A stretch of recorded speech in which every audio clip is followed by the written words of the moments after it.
शाइस्ता कहां है? दिन रात शाइस्ता की तलाश चल रही है। क्या शाइस्ता कुछ बड़ा करने का प्लान बना रही है? शाइस्ता को न पुलिस गिरफ्तार कर पा रही है, ना ही शाइस्ता सरेंडर कर रही है। शाइस्ता को कुछ भी पता नहीं चल रहा। शाइस्ता केवल अतीक अहमद की पत्नी नहीं थी, बल्कि अतीक के हर गुनाह में शामिल है। लोगों को डराना, धमकाना, यह सब शाइस्ता करती थी। जब अतीक जेल में था, तब शाइस्ता कैसे अतीक का पूरा नेटवर्क चला रही थी, कैसे लोगों को डराती थी, पूरी जानकारी इस रिपोर्ट में है। अतीक और अशरफ दोनों का खेल खत्म हो गया। पुलिस कस्टडी में मर्डर हो गया। लेकिन शाइस्ता कहां क्या कर रही है, किसी को कुछ नहीं पता। अतीक के जेल जाने के बाद शाइस्ता ही अतीक का पूरा नेटवर्क संभाल रही थी। क्या अतीक के खात्मे के बाद शाइस्ता फरार रहकर क्राइम की दुनिया की सबसे बड़ी लेडी डॉन बनना चाहती है? क्योंकि अतीक अहमद के पूरे परिवार को करीब से जानने वाले बताते हैं कि शाइस्ता ही अतीक का पूरा काम संभालती थी, एक एक गुर्गे को करीब से जानती है। अतीक जब जेल में था, तब से शाइस्ता ही सारा काम काज देखती थी। शाइस्ता क्या थी और क्या है, पहले इसे समझिए।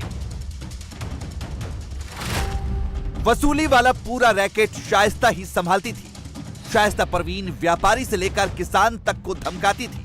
खौफ दिखाकर शाइस्ता लोगों से पैसे वसूलती थी। शाइस्ता जबरन लोगों की जमीन कब्जा करती थी। किसी की जमीन कब्जा करना हो तो शाइस्ता पहले खुद धमकाती थी। अगर कोई नहीं माना तो अतीक अहमद को फोन मिलाया जाता था। अतीक जेल से धमकाता था। जो किसान रहते थे, जो जमीनें नहीं देते थे, अपने गुर्गों से शाइस्ता ही उनको भेज के बुलवाती थी। वो जाते थे तो उनके सामने बड़ी जैसे एक पिक्चर बनी रहती थी। अरे ऐसा है कि आप क्यों नहीं दे रहे, ये गया था जमीन दीजिए, नहीं दिया तो साबरमती से फोन आ जाएगा। और उसके बाद जितने भी लोग इनके गुर्गे काम धाम करते थे, जो रंगदारियां वसूलते थे, उसका सारा हिसाब किताब देखिए शाइस्ता ही लेती थी। आज से नहीं, ये आपको बता 6-7 साल से जब से अतीक अहमद जेल में गया, तो सारा कारभार जो था वो शाइस्ता ही के हाथ में था। अब ये और है कि उमर बड़ा हुआ तो उमर ने कांड कर दिया, वो जेल चला गया।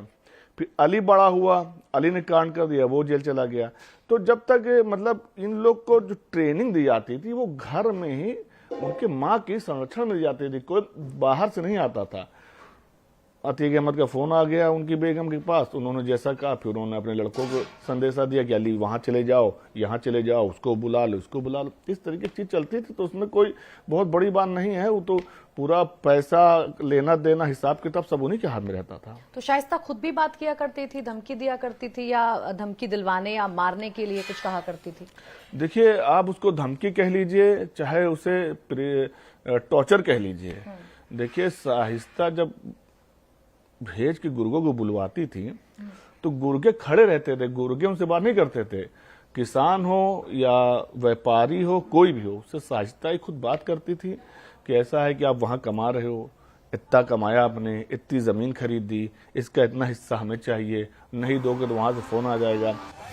अतीक अहमद का काला साम्राज्य तो वैसे उत्तर प्रदेश के प्रयागराज, कौशाम्बी, फतेहपुर सहित यूपी के कई और जिलों में रहा, लेकिन सबसे ज्यादा प्रताड़ित उसने अपनी ही कौम के लोगों को किया।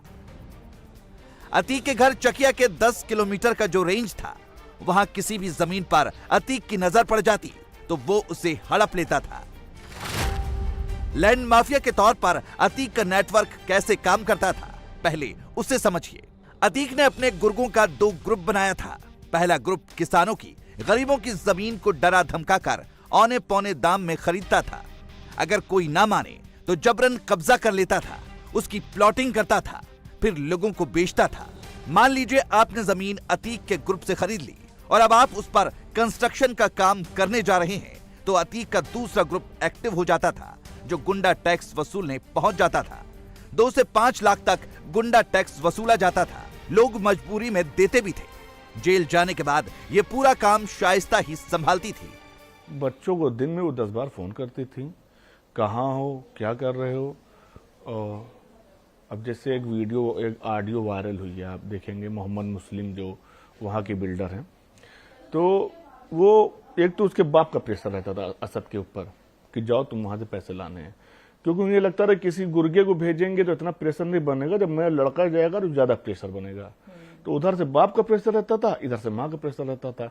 तो वो जो पैसे आए वो कहीं और नहीं रखे गए हैं, उस शाइस्ता के हाथ में रखे गए हैं पैसा। जो 80 लाख रुपए की बात आ रही है कि 80 लाख बरामद हुआ है, बरामद भी देखिए वही घर से हुआ है वो पैसा। तो देखिए ये तो गुने में जो गुनाह कर रहे हैं और कहते क्या है कि इंसान को हवस हो जाती है, काला पैसा हो, सफेद पैसा हो, किसी गरीब का पैसा हो। जैसे यहाँ गरीबों से इतना लूटा गया है, मैं आपको उसकी मतलब बता नहीं, इतनी लंबी लिस्ट है। 100 गज का प्लाट 10 लाख का किसी ने लिया, अब 5 लाख की रंगदारी 15 लाख का हो गया। अब 5 लाख की रंगदारी किसी और के हाथ में नहीं जाती थी मैम, यही शाइस्ता परवीन के हाथ में जाती थी। आज उन्हीं गरीबों की बददुआ है जो इतना बड़ा गम का पहाड़ टूटा है, घर में 3-3 लोग चले गए। इससे बड़ा उस शाइस्ता परवीन के लिए इससे बड़ा गम क्या अब इस दुनिया में होगा, क्या देखेंगे। लोगों में अतीक का खौफ बना रहे, उसका वर्चस्व कायम रहे। शाइस्ता परवीन अपने बच्चों को गुंडा बनने की ट्रेनिंग देती थी, जिसका नतीजा रहा असद का खुलेआम उमेश पाल की हत्या करना। और नतीजा ये हुआ कि असद खुद पुलिस की गोलियों का शिकार हो गया। असद को बता दूं आपको, ये उमेश जी के कत्ल होने से अगर 5 महीने पहले आप इससे मिल लेती हैं तो आप सोच नहीं सकते थे कि ये इतना बड़ा इलाहाबाद का इतना बड़ा मर्डर सिटी का ये वो बन जाएगा, हिस्सा बन जाएगा। बहुत सबसे मिलनसार चचा, अब्बू, बाबा, खालू, मामू करता था, लेकिन अचानक जो 6 महीने में डेवलप हुआ है, उसका रूप बदल गया, उसके चेहरे का रिएक्शन बदल गया, बात करने का स्टाइल बदल गया। और आखिर में देख लीजिए, ये अतीक अहमद का सिस्टम है। जैसे लड़का जवान हुआ उससे गुंडे करना स्टार्ट। आप उसके भाषण में सुन लीजिए, मछली के बच्चों को तैरना नहीं सिखाया जाता। तो भाई गुंडे हैं तो गुंडे के बच्चे गुंडे ही बन गए, वही हुआ इनके साथ। अब 2 नाबालिग हैं, उनके बारे में क्या बोला जाए, पर उनके भी आपको बता दें उनका भी नेचर बहुत अच्छा नहीं है। भले से वो नाबालिग हैं लेकिन बहुत अच्छा नहीं है। 5 लाख के इनामी गुड्डू मुस्लिम को अतीक का सबसे खास माना जाता था। बताया जाता है कि अतीक अहमद के पूरे नेटवर्क को बमबाज गुड्डू मुस्लिम ही संभालता था। इतना सब कुछ हो गया, गुड्डू मुस्लिम ना तो पकड़ा जा रहा है, ना ही उसने सरेंडर किया। आखिर गुड्डू मुस्लिम है कहां, ये बड़ा सवाल है। अतीक का नेटवर्क कैसे काम करता था, उससे समझिए अतीक अहमद के खास 20 शूटर्स होते थे, तो उन 20 शूटर्स का भी नेटवर्क होता था। उनके पास भी 20 शूटर्स होते थे। अतीक ने अगर किसी शूटर को काम दिया तो बाकी का काम वही संभालता था।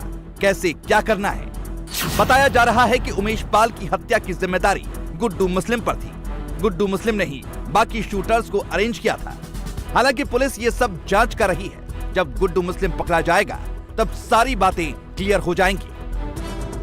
बाबा जी का ऐसा डंडा चल रहा है, मुझे तो ये सब चीजें नहीं लग रही। मैं अपनी दिल की बात बता रहा हूँ, बाकी क्या चीजें वो तो शासन प्रशासन जानेगा।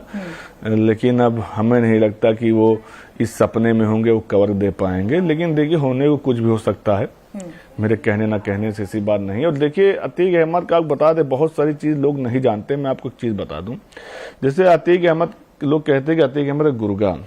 अतीक अहमद जैसे उसके पास सॉलिड 20 शूटर रहते थे, तो उन 20 के पास कम से कम 20-20 शूटर रहते थे। जैसे अतीक अहमद ने गुड्डू मुस्लिम को जिम्मेदारी दे दी, गुड्डू मुस्लिम अब तुमको ये काम करना है।